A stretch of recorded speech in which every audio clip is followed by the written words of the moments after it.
Hey, what's going on, guys? Welcome back. Thank you so much for clicking on the video. Today we are taking a look at the 3 strongest faith builds in Elden Ring. My goal is to equip you with the best items, weapons, and talismans to use. Quick shout out to our sponsor, AOE.com. If you don't have time to grind for items or runes and you want items real quick, use my code COLD for 3% off. Just a quick reminder, I also did a top 3 video for both bleed and intelligence builds, so if you guys missed those, I highly recommend checking them out. If you are looking for the best faith builds to use in Elden Ring, you definitely clicked on the right video. Although these builds share certain similarities, they all have different playstyles. Each playstyle in this video was actually built around some of the best faith weapons to use in the game. What I love most about faith builds, if you have the right items, weapons, and talismans, your time to kill is going to be incredibly fast. In terms of consistency and reliability, these are seriously some of the best builds to use in the game.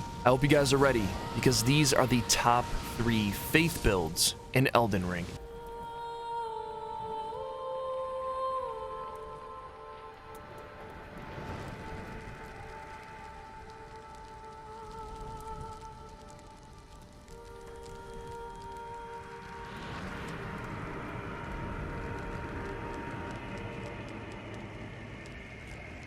The first faith build on the list is the Dragonscale Knight build. This build focuses primarily on fire damage, utilizing some of the best fire weapons and incantations. The Dragonscale Knight build offers incredible physical damage negation.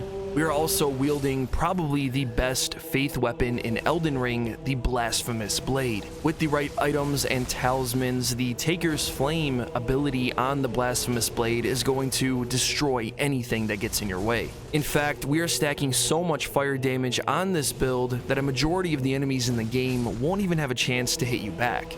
Wielding the Blasphemous Blade in your right hand and the ERDTREE seal in the left will allow for very destructive melee attacks with the Taker's Flame ability on your Blasphemous Blade, and also high damage fire incantations with a huge area of effect. This build has incredible offense, very good defense, and it's extremely reliable, making this one of the best faith builds in Elden Ring. If you're somewhere around level 50 and as you progress to level 100, you want to focus on 3 primary attributes: vigor, strength, and faith.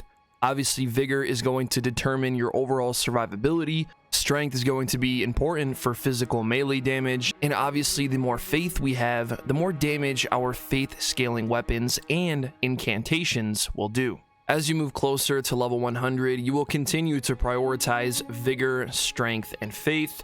However, I highly encourage you, especially moving towards level 200, to focus on mind and endurance.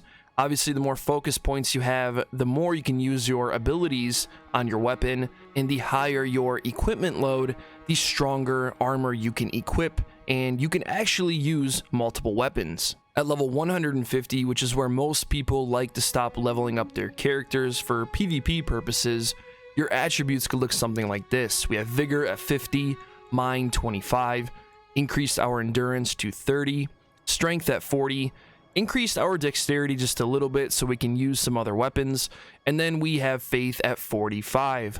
I also recommend increasing your arcane to at least 15 so you can use some of the Dragon's Communion incantations. Once you get to endgame and finish your first playthrough of Elden Ring, your character is going to be very powerful, which means this build is going to get even better over time. As you can see here, I'm currently level 250, and these are my attributes. Our highest attributes on the build are vigor, mind, endurance, strength, and faith. Like I mentioned earlier, your primary weapon, the best faith weapon in Elden Ring, is the Blasphemous Blade. Mine is plus 10, fully maxed out. You can see here 296 plus 214 physical attack power, as well as 191 plus 165 fire damage. Attribute scaling heavily favors both strength and dexterity equally, but our faith scaling is the highest. Not only does the Taker's Flame ability on the Blasphemous Blade do tons of damage, one of my favorite things about it, it actually gives you HP back on kill. With that being said, this is, in my opinion, one of the best self-healing weapons in Elden Ring. Another weapon I highly recommend trying out is the Godslayer's Greatsword. You can see here mine is currently +9. We have 274 plus 203 physical attack power, and similar to the Blasphemous Blade, we have fire damage as well. Now this weapon in particular scales better with dexterity, but we can still use it on this build because we have that C tier faith scaling. The Queen's Black Flame ability on this weapon is actually very good.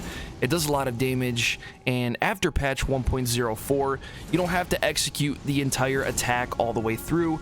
You can actually cancel it midway.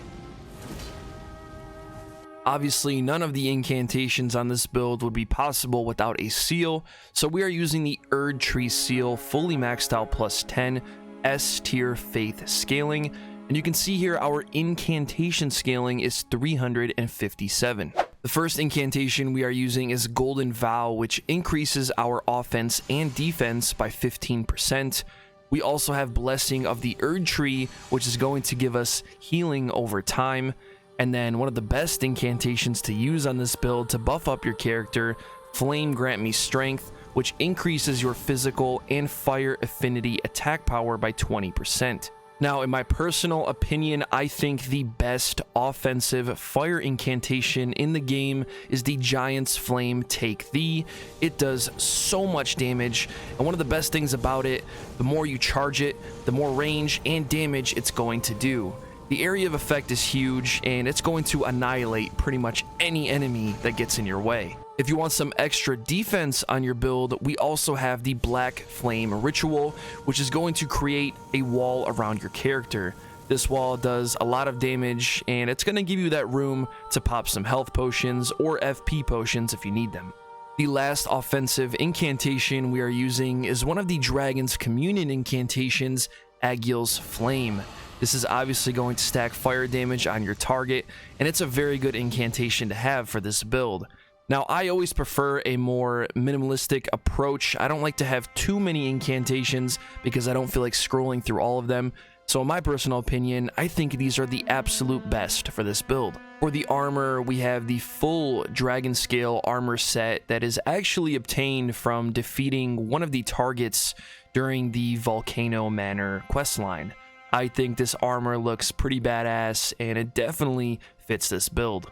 Next, we are going to take a look at the talismans on this build, and in my personal opinion, I think these are the best in-slot options to use on a build like this. The first one here is the Shard of Alexander, which is going to greatly boost the attack power of skills, which means our Taker's Flame ability on our Blasphemous Blade, for example, is going to do more damage. Obviously, this fire build would not be complete without the Fire Scorpion charm that raises our fire attacks. We also have Flock's Canvas Talisman, which greatly raises the potency of our incantations, which means our offensive fire incantations are going to do more damage. And last but not least here, I highly recommend using the Dragon Crest GREATSHIELD Talisman, because for most of our weapon skills here, like the Taker's Flame for example, it's going to leave us exposed, and you want to make sure you have more survivability. So with this talisman, you are going to get an enormous boost to your physical damage negation. If you are interested in some consumables to use on your targets that involve fire damage, the Fire Pot is a great option. You also have the Giant's Flame Fire Pot that does even more damage, and one of my personal favorites, the Volcano Pot, that creates a heat cloud causing continuous fire damage.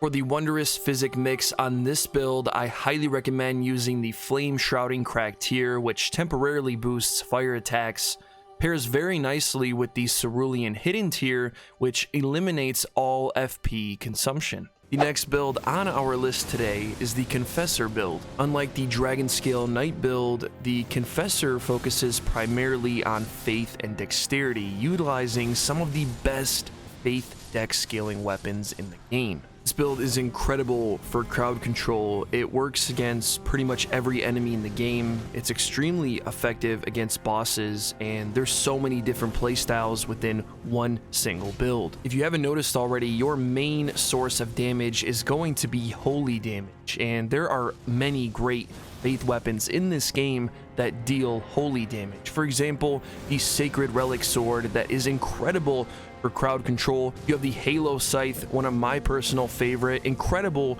ranged attacks, and then obviously the Black Knife, which does damage over time, and it's also an incredible dagger. I think this build deserves a spot on this list because you're going to have the ability to kill multiple targets in the area. Like I mentioned, a huge area of effect.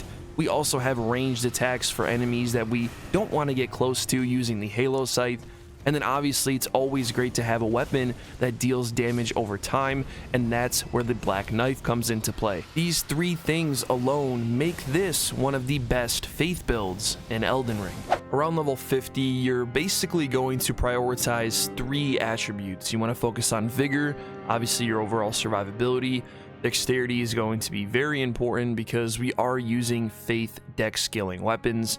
And then obviously Faith is going to be your third primary attribute. As you get closer to level 100, your attributes could look something like this. Obviously keep in mind, you want to make sure you keep prioritizing Vigor, Dexterity, and Faith, but you also want to make some room for Mind and Endurance. The more focus points you have, the more you can use your weapon skills and incantations. And then Endurance is going to increase your equipment load, which means you can carry more items. At level 150, your attributes could look something like this. We have Vigor at 50. We increased our Mind to 30, which I think is a good place to be at. Endurance at 25. We increased our Dexterity to 30, and we reached the soft cap of Faith at 60.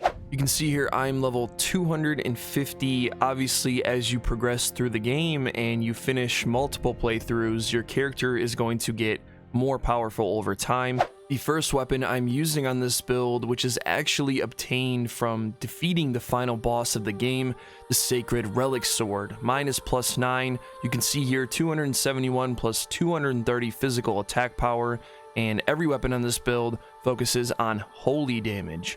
You can see here attribute scaling heavily favors Dexterity and Faith over anything, and the Wave of Gold Ash of War that's exclusive to this weapon is incredible for crowd control. You can take out pretty much every single enemy that's in front of you. As long as you time it correctly, nobody will be able to touch you. We also have the Halo Scythe, which is another Faith and Dex scaling weapon that deals holy damage. What makes this weapon so great is Miquella's Ring of Light, which is one of the best ranged attacks in the game. I think it's always good to have a ranged attack on your side just in case you cannot get close to your target. On this Halo Scythe, we have 271 plus 200 physical attack power. We also have holy damage. You can see here on the bottom, attribute scaling favors strength, dexterity, and faith, which is perfect. But what's also great about this weapon, we also have 55 blood loss buildup, which means the higher your dexterity, the more melee damage you can do. So it's a great weapon to use overall. And last but not least, the third faith holy damage weapon that we are using on this build, the Black Knife, +9. You can see here, the same as the other weapons, we have physical attack power, holy damage, and this weapon heavily favors dexterity and faith, making it a perfect option for this build. But what makes this weapon so powerful is the Blade of Death weapon art. This ability is not only a ranged attack, which makes it great, but it does damage over time, and the more HP your target has, the more damage you will do over time. We're also using the ERDTREE seal on this build, +10. This seal is an incredible option for this build in particular because it scales with holy incantations. We have 367 incantation scaling, and you can see here our faith scaling is S tier. I wanted to focus primarily on holy incantations for this build, so the first one we have here is the Golden Vow incantation that increases our offense and defense by 15%. We also have Blessing of the ERDTREE, which is going to give us HP over time. Another great one here is Protection of the ERDTREE, which increases your affinity damage negation. So basically any damage that isn't physical damage is going to be lowered, which means you have more survivability. We also have Wrath of Gold, which is incredible if you get overwhelmed. It actually does lots of damage, and it works against every enemy in the game. And then last but not least here, we have the Black Blade, which is obtained from killing Malekith. This one is really good. It's similar to the Black Knife, as soon as you hit your target, you will do damage over time. For the apparel, I'm using the Confessor hood, the Confessor armor, the Traveler's gloves, and the Preceptor's trousers. I feel like this makes my character look like a holy warrior, and that's basically what I was going for with this build. Next, we are going to take a look at the talismans on this build, starting with the Shard of Alexander, which is going to greatly boost the attack power of skills. This talisman is important because this is our primary way of attacking our targets. We also have the Dragon Crest GREATSHIELD talisman, which enormously boosts physical damage negation. This is going to be important because for most of our weapon skills here, we are going to leave ourselves exposed, and we want to have more survivability. This build would not be complete without the Sacred Scorpion Charm, which raises our holy attack. And last but not least here, we have Marika's Source Seal, which is going to greatly raise our attributes. Those attributes in particular is going to be Mind and Faith. This is how we were able to achieve 99 Faith. And last but not least, for our Wondrous Physic mix, I highly recommend using the Holy Shrouding Crack tier, which is going to temporarily boost our holy attacks. This pairs extremely well with the Cerulean Hidden tier, which eliminates all FP consumption. Out of the 3 Faith builds on this list, the Thunder God build is my personal favorite. The lightning abilities in Elden Ring are extremely satisfying to use, and they are very cool. But don't worry though, they don't just look cool, they do lots of damage, and this build is incredible.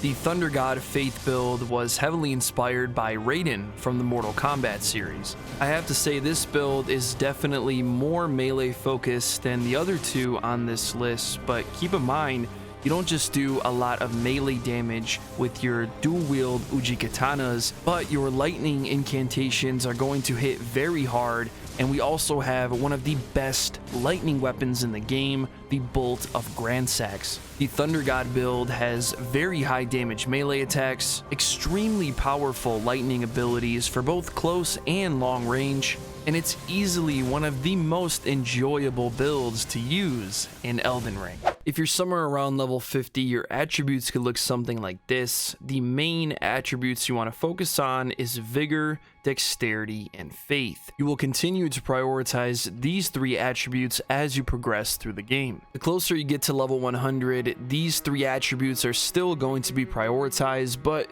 you'll have more room to level up your mind and endurance. Keep in mind, make sure your dexterity and faith is increasing over time because your dexterity is going to determine your overall melee damage, and faith is going to increase the damage of your lightning incantations. Around level 150, which is where most people like to stop leveling up their characters, your attributes could look something like this. We have Vigor at 50, Mind 25. We increased our endurance a little bit to 25. Strength at 20 so we can wield the Bolt of GRANSAX. We have Dexterity at 45 and Faith at 45. You can see here my character is level 250, following the same principles that we just went over. 3 main attributes are Vigor, Dexterity, and Faith. You can see here Vigor is at 55, and both our Faith and Dexterity are at 80, which means very high melee damage and very hard-hitting lightning incantations. For our main melee weapons, we are dual-wielding UCHIGATANAs with the Bloodhound Step Ash of War using the Keen Affinity.